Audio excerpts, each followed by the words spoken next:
أعوذ بالله من الشيطان الرجيم بسم الله الرحمن الرحيم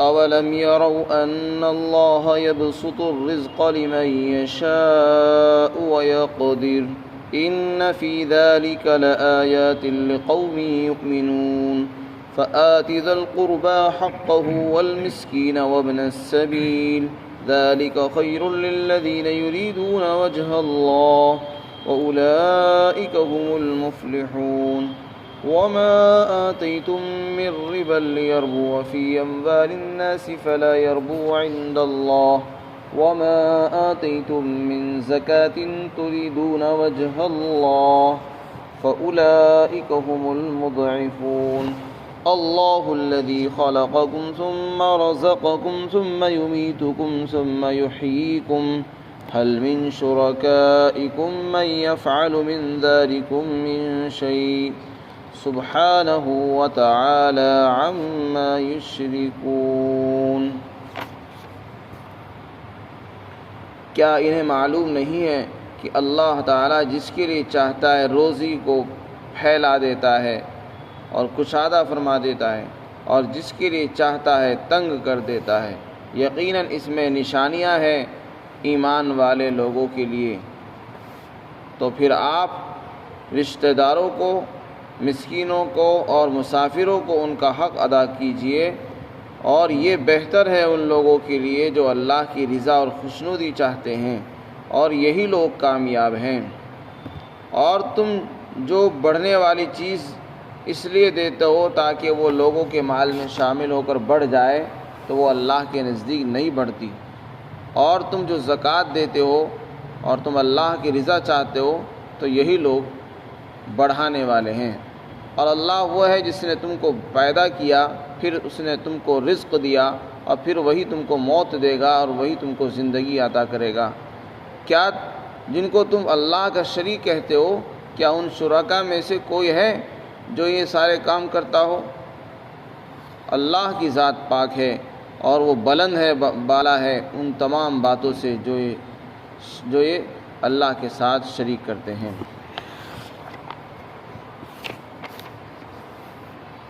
یہاں پر اللہ تعالیٰ نے یہ فرمایا کہ دیکھو، روزی کا زیادہ ملنا اور روزی کا کم ملنا، یہ دونوں فیصلے اللہ کے اختیار میں ہیں۔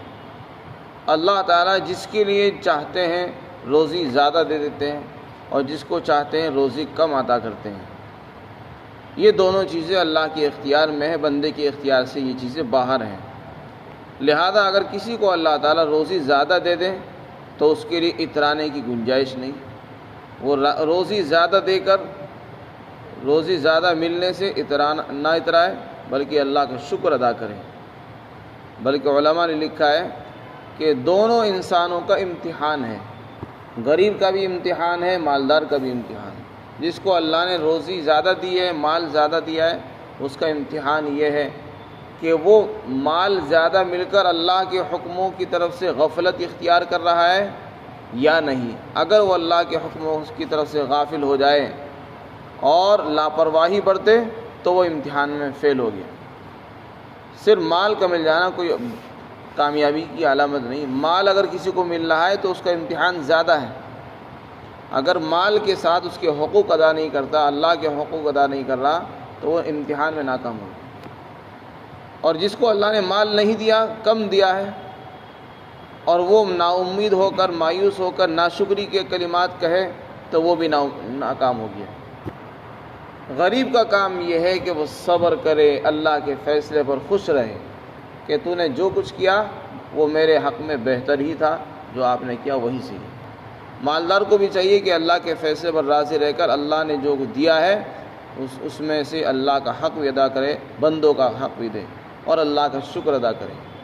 اور غریب اللہ تعالیٰ کی دی ہوئی چیزوں پر صبر کرے اور شکایت نہ کرے، تو اس طریقے سے یہ دونوں کامیاب ہو جائیں گے امتحان میں۔ فرمایا اس میں ایمان والوں کے لیے نشانی ہے۔ جن لوگوں کو اللہ پر یقین ہوگا وہ کبھی شکایت نہیں کریں گے، وہ تو یہ کہیں گے اللہ نے میرے لیے جو بہتر سمجھا وہی کیا۔ اور جو مالدار ہوتے ہیں ان کے حقوق بھی زیادہ ہوتے ہیں، اس لیے شیخ سعدی نے لکھا ہے کہ جو غریب ہوتا ہے اس کے پاس ٹیکس لینے کے لیے حکومت کا کوئی آدمی نہیں آتا۔ غریب آدمی سوچتا ہے کہ میرے پاس پتہ نہیں کیوں مال نہیں ہے، حالانکہ اسے پتہ نہیں کہ کتنی ساری مصیبتوں سے وہ بچ گیا ہے۔ مالدار جو ہوتے ہیں، مالداروں کے پاس حکومت کے ٹیکس والے بھی آ رہے ہیں، انکم ٹیکس والے الگ سے آ رہے ہیں، اور فلا ٹیکس، سیل ٹیکس الگ، اور اس چیز کا ٹیکس، اور اس چیز کے خرچے، اور یہ بل اور وہ بل، سینکڑوں ان کے خرچے ان کے ساتھ لگ جاتے ہیں مال کے زیادہ ہونے کی وجہ سے۔ اور جو غریب ہے اسے کسی چیز کی کوئی فکر نہیں، بس اس کو دو روٹی مل جائے اس کا پیٹ بھر جاتا ہے اور وہ اپنا سکون کی زندگی گزارتا ہے۔ پھر آگے ارشاد فرمایا جب معاملہ ایسا ہے کہ روزی اللہ کے ہاتھ میں، کسی کو زیادہ دیتا ہے کسی کو کم دیتا ہے، تو پریشان ہونے کی تو کوئی ضرورت ہی نہیں۔ روزی کی خاطر اپنے آپ کو پریشانی میں ڈالنا اور رات بھر دکان کھول کے بیٹھ جانا کہ بس میں تو آج کما کر ہی جاؤں گا، یہ در حقیقت انصاف کے بھی خلاف ہے اور اللہ کی مرضی کے بھی خلاف ہے۔ اللہ تعالیٰ نہیں کہتے کہ پوری رات آپ کھول کر بیٹھیں۔ زیادہ محنت کرنے سے روزی زیادہ نہیں آتی، یا کم محنت کرنے سے روزی کم نہیں آتی۔ آپ نے دیکھا ہوگا دنیا کے اندر بہت سے لوگ تھوڑی سی محنت کرتے ہیں اور ان کو بغیر محنت کے بہت کچھ مل جاتا ہے۔ مثلا ان کو بیٹھے بیٹھے میراث کے اندر مال مل گیا، کسی نے ہدیہ دے دیا، باپ کے پاس مال تھا، باپ کا انتقال ہو گیا تو بیٹے کو بیٹھے بیٹھے بہت بڑی دولت مل گئی۔ یہ باپ دادا کے ہاتھ کے قبضے میں کوئی جائیداد تھی، پوتوں کو پتہ بھی نہیں تھا، بعد میں اتفاق سے ان کے نام آ گئی۔ تو ایسا ہو جاتا ہے، بغیر محنت کے مل جاتا ہے مال۔ اور جو کچھ لوگ ایسے ہوتے ہیں رات رات محنت کرتے ہیں، دن بھر محنت کرتے ہیں، انہیں پھر بھی وہ ان کی محنت کا پورا بدلہ نہیں ملتا۔ تو ان ساری باتیں یہ بتاتی ہیں کہ انسان روزی کی خاطر اللہ کے حکموں کو نہ چھوڑے، کسی کا حق نہ چھوڑے۔ جب نماز کا وقت ہے نماز ادا کرے، یہ سوچ کر نماز نہ چھوڑے کہ میں زیادہ کماؤں گا، نماز چھوڑ کر کماؤں گا تو زیادہ روزی مل جائے گی، نہیں۔ روزی جتنی ملنی ہوگی وہ نماز پڑھ کر بھی اتنی ہی ملے گی، اور نماز چھوڑ کر اس سے کم ملے گی۔ نماز چھوڑ کر بھی اتنی ملے گی لیکن اس میں برکت نہیں ہوگی، نماز پڑھ کر ملے گی اس میں برکت بھی ہوگی، نورانیت ہوگی۔ پھر آگے فرمایا جب معاملہ ایسا ہے تو پھر تم لوگوں کے حق ادا کرو۔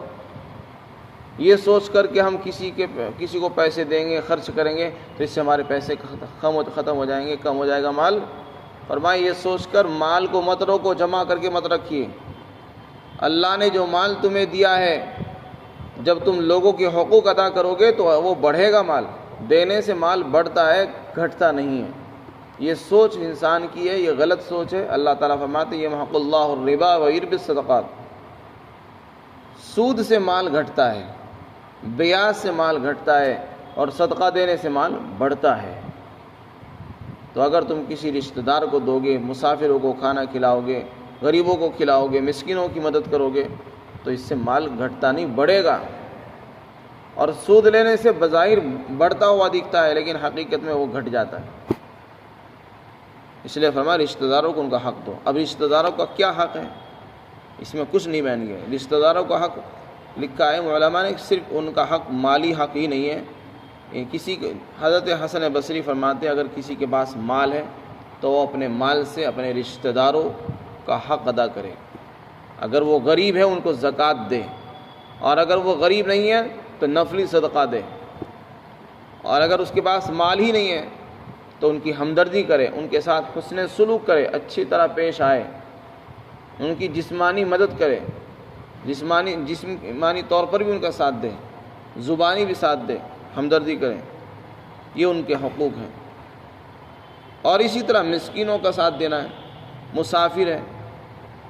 اور عجیب نکتہ یہاں پر یہ ہے کہ اللہ تعالیٰ نے یہ فرمایا رشتہ داروں کو، مسکینوں کو، مسافروں کو ان کا حق دو۔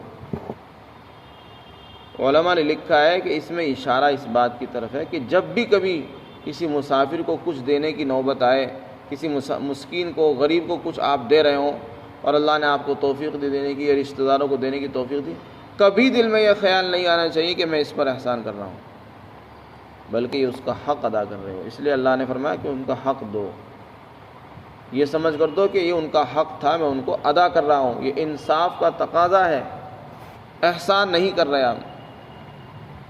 اور جب دو، نہ بدلے کی امید رکھو، نہ شکریہ کی امید توقع رکھو، بلکہ دے کے اس کو بھول جاؤ۔ جو لوگ اللہ کے لیے دیتے ہیں وہ یہ ساری چیزوں کی امیدیں نہیں رکھتے، نہ وہ جزاک اللہ کی امید رکھتے ہیں اور نہ ہی وہ احسان جتلاتے ہیں۔ اگر احسان جتلاؤ گے تو وہ صدقہ ضائع ہو جائے گا، اس کا کوئی ثواب نہیں ملے گا۔ فرمائے یہ ان لوگوں کے لیے بہتر ہے جو اللہ کی رضا چاہتے ہیں، جو اللہ کو راضی کرنا چاہتے ہیں۔ ان کو چاہیے کہ رشتہ داروں پر خرچ کریں، غریبوں کو دیں، مسکینوں کو بھی دیں، مسافروں پر خرچ کریں، اس سے اللہ کی رضا حاصل ہوتی ہے۔ اور اگر اللہ کی رضا کے علاوہ احسان جتانا مقصود ہے تو اللہ کی رضا حاصل نہیں ہوگی۔ فرمایا یہی لوگ کامیاب ہیں۔ اس کے بعد ایک اور آیت ہے، اس میں اللہ تعالیٰ نے سود لینے کی حرمت کو بیان فرمایا۔ سود لینا حرام ہے، ناجائز ہے۔ فرمایا جو مال تم بڑھنے والا دیتے ہو تاکہ وہ لوگوں کے مال میں مل کر بڑھ جائے تو وہ بڑھتا نہیں بلکہ اللہ کے ہاں گھٹ جاتا ہے۔ وہ کیا مطلب ہے؟ اس آیت شریفہ میں سود لینے کی ممانعت ہے۔ سود کیسے لیتا ہے انسان؟ کسی نے قرضہ دیا، پیسے قرض دیے اس نیت سے کہ جب وہ مجھ کو دے گا تو وہ بڑھا کر دے گا۔ 1,00,000 روپے کسی کو ادھار دیے اور اس سے کہا کہ میں اس پر 10 یا 12,000 یا 15,000 بڑھا کر لوں گا، تو وہ اس لیے دے رہا ہے اس نیت سے کہ میرا مال بڑھ کر آئے گا۔ اللہ تعالیٰ فرماتے ہیں یہ بڑھ کر نہیں، یہ گھٹ کر آئے گا۔ دیکھنے میں بڑا ہوا لگ رہا ہے لیکن حقیقت میں وہ مال گھٹ رہا ہے۔ یمحق اللہ الربا ویربی الصدقات، سود سے مال گھٹتا ہے اور صدقہ دینے سے مال بڑھ جاتا ہے۔ تو اس میں سود کی حرمت کو بیان فرمایا۔ اسی طرح بعض مفسرین نے فرمایا کہ اس میں نوتے کی جو رسم ہوتی ہے اس کی حرمت ہے۔ ربا کے معنی بڑھنے والی چیز کیا آتے ہیں؟ کچھ لوگ رشتہ داروں کو شادی بیاہ کے موقع پر کچھ رقم دیتے ہیں اور اس نیت سے دیتے ہیں کہ میں نے ان کو 100 روپے دیے تو جب میرے یہاں شادی ہوگی تو وہ مجھے بڑھا کر 200 روپے یا 500 روپے دے گا۔ تو یہ بھی سود میں داخل ہے، کیونکہ آپ نے جب ان کو 100 روپے دیے تو اس نیت سے دے کہ وہ میری چیز واپس لوٹائے گا اور بڑھا کر لوٹائے گا، تو یہ تو سودی قرض ہوا۔ گویا کہ آپ نے پیسے نہیں دیے ان کو آپ نے ادھار دیا 100 روپے، اور آپ نے اس نیت سے دیے اور آپ امید بھی رکھتے ہیں اور آپ دیکھتے بھی ہیں، انتظار میں رہتے ہیں کہ میں نے 100 دیے اور اس نے کتنے دیے، تو اسی کا نام تو سودی قرض۔ ہم کسی کو 1,00,000 روپے دیں اور واپسی میں کہیں کہ ہم 1,10,000 لیں گے یا 1,20,000 روپے واپس لیں گے، تو اسی کو سودی قرض کہتے ہیں۔ وہ حرام ہے تو یہ بھی حرام ہے۔ تو ایسے صدقہ سے، ایسے انعام سے، ایسے ہدیے سے نہ تو اللہ کی رضا حاصل ہوگی اور نہ ہی وہ ہدیہ قبول ہوتا ہے، اس پر کوئی اجر و ثواب نہیں ملے گا۔ اس لیے جب دو تو اللہ کی رضا کے لیے دینا چاہیے اور اس کا بدلے کی توقع بالکل نہیں ہونی چاہیے، نہ احسان جتانے کی توقع ہونی چاہیے۔ تو مفسرین نے فرمایا اس میں نوتے کی رسم کی تردید فرمائی گئی کہ جو لوگ شادی کے موقع پر کسی کو پیسے اس نیت سے دیتے ہیں تاکہ وہ بڑھا کر مجھے دیں، اور اس کو دیکھتے بھی ہیں، بعض لوگ لکھ لیتے ہیں اور پھر اس کو حساب لگاتے ہیں، تو یہ حرام ہے۔ یہ تو لینے والے کو تو یہی چاہیے کہ جب کسی کو دے تو بڑھا کر نہ لے۔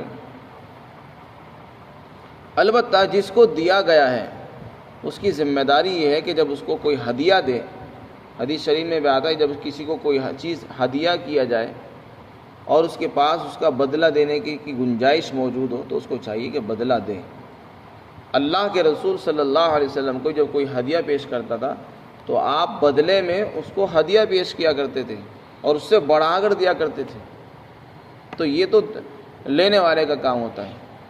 آگے فرمائیں کہ اگر کسی کے پاس اتنی گنجائش نہیں ہے کہ کسی کو بدلہ دے دے تو کم از کم لوگوں کے سامنے اس کے احسان کو بیان کرے کہ دیکھو میرے ساتھ فلاں آدمی نے اتنا اچھا سلوک کیا، میرے ساتھ فلاں نے یہ سلوک کیا، مجھے یہ انعام دیا۔ اگر اس نے ایسا کر لیا تو اس نے اس کا شکریہ ادا کر دیا، اور جس نے اتنا بھی نہیں کیا اس نے ناشکری کی، اس نے نعمت کو چھپا لیا۔ بیان کرنا چاہیے۔ حدیث شریف میں آتا ہے کہ جو آدمی حرام مال سے صدقہ کرتا ہے وہ قبول نہیں ہوتا۔ حرام مال سے صدقہ نہیں کرنا چاہیے اور وہ اللہ کے یہاں قبول بھی نہیں ہے، اس لیے فرمایا وہ اللہ کے نزدیک بڑھتا نہیں ہے۔ آگے فرمایا جو زکوٰۃ تم اس لیے دیتے ہو تاکہ اللہ کی رضا حاصل ہو تو یہ لوگ بڑھانے والے اپنے مال کو۔ زکوٰۃ سے مراد یہاں فرض زکوٰۃ مراد نہیں ہے، صدقہ واجبہ مراد نہیں ہے، اس لیے کہ یہ صورت مکی ہے اور یہ آیت مکہ میں نازل ہوئی، اور زکوٰۃ کی فرضیت تو مدینہ میں ہوئی، تو یہاں زکوٰۃ سے مراد نفلی صدقہ دینا ہے۔ فرمایا کہ جب کسی کو نفلی صدقہ دو اور تمہاری نیت اللہ کو راضی کرنے کی ہو تو اس سے مال بڑھے گا۔ چنانچہ حدیث شریف میں اس کی مثال پیش کی گئی ہے کہ جو آدمی ایک کھجور کے برابر صدقہ دے گا تو اللہ تعالیٰ اس کے صدقے کو بڑھاتے ہیں۔ اگر اس میں اخلاص ہوگا تو اس کے صدقے کو اس طرح اتنا بڑھاتے ہیں کہ اس کا اجر و ثواب احد پہاڑ کے برابر تک ہو جاتا ہے۔ اور یہ فرمایا جیسے تم گائے کے بچڑے کی پرورش کرتے ہو نا، دیکھ بھال کرتے ہو، اللہ تعالیٰ تمہارے صدقے کی اسی طرح پرورش کرتا ہے، پالتا ہے اس کو، یہاں تک کہ وہ بڑھتا اتنا بڑا ہو جاتا ہے جیسے کہ احد پہاڑ۔ اور جب قیامت کے دن اس کو کہا جائے گا دیکھو یہ تمہارے صدقے کا انعام ہے، تو وہ کہے گا یا اللہ میں نے تو اتنا بڑا صدقہ خرچ نہیں کیا تھا، میں نے تو ایک کھجور دی تھی۔ تو کہا جائے گا نہیں، تم نے جو کھجور دی تھی ہم نے اس کو بڑھا کر احد پہاڑ کے برابر کر دیا ہے اور تم کو اس کا انعام دیا جا رہا ہے۔ یہ سب اخلاص کی برکت ہوتی ہے، اگر خلوص ہوگا تو اللہ تعالیٰ اس کو بڑھاتے ہیں، اسی کو یہاں پر فرمایا جائے۔ اسی مضمون اسی آیت نے یہ بات بھی ثابت کر دی ہے کہ صدقہ دینے سے مال بڑھتا ہے، گھٹتا نہیں ہے، مال بھی بڑھتا ہے اور اس کا اجر و ثواب بھی بڑھ جاتا ہے اگر نیتیں ٹھیک ہوتی ہیں۔ آگے ارشاد فرمایا اللہ تعالیٰ ہی نے تم کو پیدا کیا، اسی نے تم کو رزق دیا ہے اور وہی تم کو موت دے گا اور وہی تم کو قبروں سے دوبارہ زندہ کرے گا۔ یہ 4 کام یہاں پر بیان فرمائے گئے، یہ 4 کام صرف اللہ ہی کا کام ہے، کوئی اور نہیں کر سکتا، کوئی اس میں اللہ کا شریک نہیں۔ اب آگے مشرکین سے ایک سوال کیا گیا کہ تم جو بتوں کی پوجا کرتے ہو یہ بتاؤ ان 4 کاموں میں سے کوئی کام تمہارے بتوں نے آج تک کیا؟ کسی کو پیدا کیا، کسی کو روزی دی، کسی کو موت دی، یا کسی کو دوبارہ زندہ کریں گے؟ فرمایا جب نہیں کریں گے تو تم ان کی عبادت کیوں کرتے ہو؟ عبادت تو صرف اللہ کی ہونی چاہیے، اور اللہ تعالیٰ کے ساتھ ان کو شریک کرنا یہ بڑا جرم ہے، ظلم ہے، اور اللہ ان تمام باتوں سے پاک اور صاف ہے۔ اللہ تعالیٰ ہم سب کو ہدایت نصیب فرمائے۔